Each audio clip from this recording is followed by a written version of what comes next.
पिछले 10th के पिछले क्लास में चैप्टर 2 पढ़ा रहे थे और उसमें बताए थे रॉलेट सत्याग्रह मूवमेंट के बारे में। ये बताए थे कि किस तरह रॉलेट एक्ट जो एक ब्लैक एक्ट था, एक अंधा काला कानून था, उसके अगेंस्ट में गांधी जी ने एक रॉलेट सत्याग्रह मूवमेंट 1919 के 6 अप्रैल को शुरू किया था। लेकिन बाद में इसी आंदोलन के क्रम में ही जालियांवाला बाग मास किलिंग हुआ था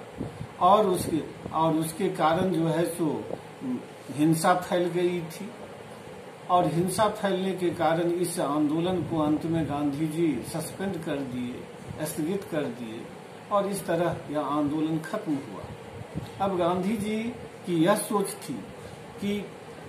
रॉलेट सत्याग्रह आंदोलन मुख्यतः शहरों में और इस विशेषकर जो है सो नॉर्थ इंडिया के जो टाउन सब थे उन शहरों तक केंद्रित था। गांधी जी अब चाहते थे एक ऐसा मास एजिटेशन, एक ऐसा मास मूवमेंट, जन आंदोलन जिसमें गांव जो रूरल एरिया है, जो विलेजर हैं, वे बड़ी संख्या में भाग लें। पूरे देश के गांव-गांव के लोग, देहातों के लोग, कंट्री साइड के लोग इसमें भाग लें और इसके लिए उनको लगता था कि हिंदू मुस्लिम यूनिटी और पार्टिसिपेशन इसके लिए जरूरी है। इसीलिए गांधी जी को लगा कि एक मास मूवमेंट को सक्सेसफुल बनाने के लिए ये जरूरी है कि हिंदू और मुस्लिमों के बीच यूनिटी पैदा की जाए, दोनों को अंडर वन अम्ब्रेला, एक छतरी के नीचे, एक आंदोलन के अंतर्गत दोनों समुदाय के लोगों को लाया जाए, क्योंकि इंडिया के यही दो हिंदू और मुस्लिम कम्युनिटी जो है, जो सबसे लार्जेस्ट दो रिलीजियस कम्युनिटी है और इन दोनों कम्युनिटी के पार्टिसिपेशन के बिना कोई भी नेशनल मूवमेंट, मास एजिटेशन सफल नहीं हो सकता था। इसलिए गांधी जी को लगा कि खिलाफत का इश्यू यदि उठाया जाए तो इसके माध्यम से हिंदू और मुस्लिम दोनों को जो है सो एक प्लेटफॉर्म पर लाया जा सकता है और एक सक्सेसफुल मास एजिटेशन शुरू किया जा सकता है। संजोग ऐसा था कि उस समय फर्स्ट वर्ल्ड वॉर में ऑटोमन एम्पायर, जिसको आज टर्की नाम का देश कहते हैं, वो फर्स्ट वर्ल्ड वॉर से पहले एक बहुत बड़ा कंट्री था जिसको ऑटोमन एम्पायर कहा जाता था और इस ऑटोमन एम्पायर का जो रूलर होता था उसको खलीफा कहा जाता था और ये खलीफा जो होता था पूरे दुनिया के मुसलमानों का स्पिरिचुअल हेड था, यानी कि आध्यात्मिक गुरु होता था। पूरे दुनिया के मुसलमान उस बहुत रिस्पेक्ट देते थे, उसके हर बातों को मानते थे। फर्स्ट वर्ल्ड वॉर में ये ऑटोमन एम्पायर यानी मॉडर्न टर्की ये एक्सिस पावर की तरफ से लड़ा और बुरी तरह हार गया और हारने के बाद यह उस समय यह अफवाह फैली, यह रूमर फैला कि इस टर्की अंपायर के जो सुल्तान है, खलीफा है, उस पर एक हार्श पीस ट्रीटी जो है सो इम्पोज होने जा रहा है एलाइड पावर की तरफ से और इस हार्श ट्रीटी के द्वारा इस ऑटोमन एम्पायर को टुकड़ों में बांट दिया जाना है। इसके कारण दुनिया भर के मुसलमान जो थे बहुत ज्यादा नाराज थे एलाइड पावर से और इंग्लैंड जो है, जो हमारे देश पर उस समय रूल कर रहा था, वो भी एलाइड पावर का एक हिस्सा था। तो इसीलिए भारत के मुसलमान ब्रिटिश गवर्नमेंट से इस इश्यू को लेकर के बहुत ज्यादा नाराज थे। अपनी नाराजगी को व्यक्त करने के लिए वे भी एक आंदोलन चलाना चाहते थे, एक मास एजिटेशन शुरू करना चाहते थे। लेकिन उनके साथ भी गांधी जी की तरह उनकी भी सोच थी कि भारत में एक सक्सेसफुल मास एजिटेशन शुरू करने के लिए हिंदू और मुसलमानों के बीच यूनिटी होना जरूरी है। दोनों मिल करके जब कोई मूवमेंट शुरू करेंगे तभी वह मास मूवमेंट हो पाएगा और सफल रहेगा। उस समय जो इंडियन मुस्लिम लीग थी वह भी एक खिलाफत कमेटी नाम से एक कमेटी फॉर्म किया 1919 में और इंडियन मुस्लिम लीग के दो जो युवा लीडर थे, जिनको अली ब्रदर्स कहते हैं, मोहम्मद अली और शौकत अली, जो दोनों भाई थे, वे गांधी जी से इस मामले में विचार करना शुरू किए। गांधी जी इसी का इंतजार कर रहे थे। गांधी जी को लगा कि ये अच्छा मौका है हिंदू और मुसलमानों के बीच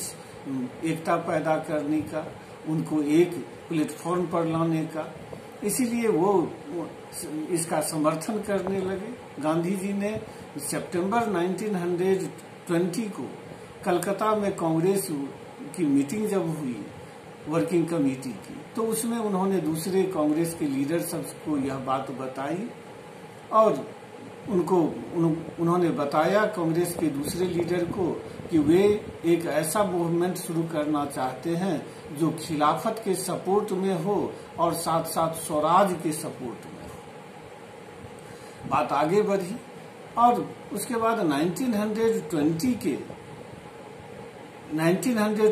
के नागपुर एनुअल से कांग्रेस के एनुअल सेशन में इस बात पर जो है सो काफी चर्चा होने लगी। उस समय कांग्रेस के में दो वर्ग जो है सो उभर करके आए। एक वर्ग का कहना था कि इस तरह के मास मूवमेंट की आवश्यकता नहीं है और दूसरे वर्ग का कहना था कि जरूरी है। दोनों वर्गों के, कांग्रेस के इन दोनों वर्गों के बीच जो है सो काफी जो है सो टकराव शुरू हुआ, क्लैश शुरू हुआ, टेंशन बढ़ा दोनों ग्रुपों के बीच। जो इस तरह के मूवमेंट का सपोर्ट नहीं करना चाहते थे वो मॉडरेट ग्रुप थे और जो सपोर्ट कर रहे थे वो यंग कांग्रेसी लीडर थे, जिसमें जवाहरलाल नेहरू ऐसे लीडर इसमें शामिल थे। इसके बाद गांधी जी का सोचना था कि ये मूवमेंट जो शुरू होगा वह मूवमेंट नॉन कोऑपरेशन के प्रिंसिपल पर होगा। गांधी जी ने 1909 में एक हिंद स्वराज नाम से एक पुस्तक लिखी और इस पुस्तक में उन्होंने बताया कि ब्रिटिश रूल जो इंडिया में एस्टेब्लिश हुआ वो इंडियन लोगों के कोऑपरेशन से हुआ और इंडियन लोगों के कोऑपरेशन से ही ये चल रहा है और आगे भी चलता रहेगा यदि इंडियन इसी तरह कोऑपरेट करते रहे ब्रिटिश गवर्नमेंट को। उन्होंने कहा कि यह रूल तभी समाप्त हो सकता है जब इंडियन ब्रिटिश गवर्नमेंट को कोऑपरेट करना बंद कर दे, नॉन कोऑपरेट करना शुरू करें, तभी जाकर के ये खत्म होगा। तो इसके अंतर्गत गांधी जी का दो तरह का प्रोग्राम्स था नॉन कोऑपरेशन से रिलेटेड। पहला फेज इसका यह था कि जिसके अंतर्गत जितने भी टाइटल सब गवर्नमेंट ने, ब्रिटिश गवर्नमेंट ने इंडियन लोगों को दिया है, उस टाइटल को सरेंडर करना। उस समय ब्रिटिश गवर्नमेंट के टाइम में जो ब्रिटिश गवर्नमेंट के प्रति जो लॉयल लोग थे, वफादार थे, विश्वास पात्र थे, जिसमें लैंडलॉर्ड आते थे, दूसरे और जो ऑफिसर लोग आते थे, इस तरह के लोगों को जो है तो ब्रिटिश गवर्नमेंट राय बहादुर, राय साहब ऐसे टाइटल या उपाधि देते थे। तो ये पहला फेज में था कि इस तरह के टाइटल को सरेंडर करना और जितने भी army, court, government job, school, इस सब में जो पढ़ाने वाले टीचर सब हैं, ये सब जो है सो अपना काम जो है सो करना बंद कर दे। दूसरा, तो पहला फेज में नॉन कोऑपरेशन के प्रोग्राम के अंतर्गत पहला प्रोग्राम गांधी जी का यह था और दूसरा प्रोग्राम था यदि गवर्नमेंट रिप्रेसिव मेजर अपनाती है, यानी कि दमन की नीति अपनाती है, ये लोगों पर अत्याचार करना शुरू करती है, तो एक सिविल डिसोबीडियंस मूवमेंट शुरू किया जाए। तो इसी के अंतर्गत यह भी था कि जो लेजिस्लेटिव काउंसिल का इलेक्शन होना है उसका भी बाइकआउट किया जाए। लेजिस्लेटिव काउंसिल से में जो मेंबर है वो सब रिजाइन करें। तो कांग्रेस का जो मॉडरेट ग्रुप था वो नहीं चाहता था कि लेजिस्लेटिव काउंसिल से रिजाइन किया जाए। इलेक्शन जो नवंबर 1920 में इंपीरियल लेजिस्लेटिव काउंसिल का होने वाला था उसका बाइकआउट किया जाए। तो दोनों ग्रुपों के बीच, कांग्रेस के बीच टकराव जो शुरू हुआ, लग रहा था कि नहीं दोनों के बीच कोई समझौता होगा, लेकिन 1920 के दिसंबर के एनुअल सेशन में एक कंप्रोमाइज दोनों ग्रुपों के बीच हुआ और उसके बाद जो है सो नॉन कोऑपरेशन मूवमेंट 1920 के जनवरी में जो है सो शुरू हुआ। तो आगे जो क्लास लेंगे उसमें बताएंगे कि किस ये कंप्रोमाइज किस तरह से हुआ और किस तरह से नॉन कोऑपरेशन मूवमेंट आगे बढ़ा, शुरू हुआ।